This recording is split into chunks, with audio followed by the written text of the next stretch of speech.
BNP গত ১৩ বছর ধরে স্পেসিফিকলি বললে যে ২০১২ সালের পর থেকেই বিএনপি এই একটা সরকারের কাছে একটা দাবি জানায় আসতেছে, দরকার হলে সরকারকে বলতেছে একটা সুষ্ঠু নির্বাচনের কথা বলতে। এবং এটার মধ্যে কিন্তু বিএনপি কোনোদিন কোনো আড়াল নিতে পারে নাই। বিএনপি কিন্তু কোনো ছাত্রলীগের মধ্যে গিয়ে বলতে পারে না যে বঙ্গবন্ধু মহান নেতা, আমরা সবাই বঙ্গবন্ধুকে ভালোবাসি, এই কথা বলে কিন্তু বিএনপি রাজনীতি করতে পারে নাই।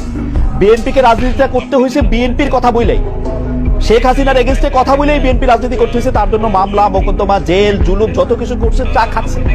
বৈষম্য বিরোধী ছাত্র আন্দোলনের নেতারা কিন্তু শেখ হাসিনার বিরুদ্ধে ফেসিবাদী আন্দোলনে গেছে হচ্ছে অনেক পরে, অনেক জায়গার পরে। সেই সময় তাদেরকে আমরা মুক্তিযুদ্ধের স্লোগান দিতে দেখছি, তাদেরকে আমরা বঙ্গবন্ধুর ভাষণ দিতে দেখছি, এবং আমরা দেখছি যে তারা নানাভাবে নানা ধরনের আড়াল নিচ্ছে।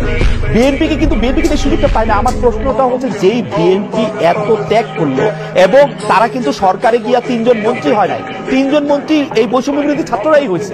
তারা কিন্তু কোনো কিছু দখল করে না, তাদের একটাই চাওয়া ছিল ইলেকশনে যাওয়া। এবং ইলেকশন যাওয়ার পর থেকে বিএনপিকে কি শুনতে হয়েছে আপনাদের কাছ থেকে আপনি দেখেন। আমি ছোট করে একটু বলি, আমার মাফ করবেন, আপনাদের কাছে শুনতে হয়েছে বিএনপি নাকি আওয়ামী লীগকে পুনর্বাসন করতেছে, বিএনপি নাকি আওয়ামী লীগকে নিয়ে আসতেছে। আওয়ামী লীগ দিয়া বিএনপির নেতারা যেভাবে ক্ষতিগ্রস্ত হয়েছে তার ১০০ ভাগের ১ ভাগ বাংলাদেশে কেউ হয় নাই।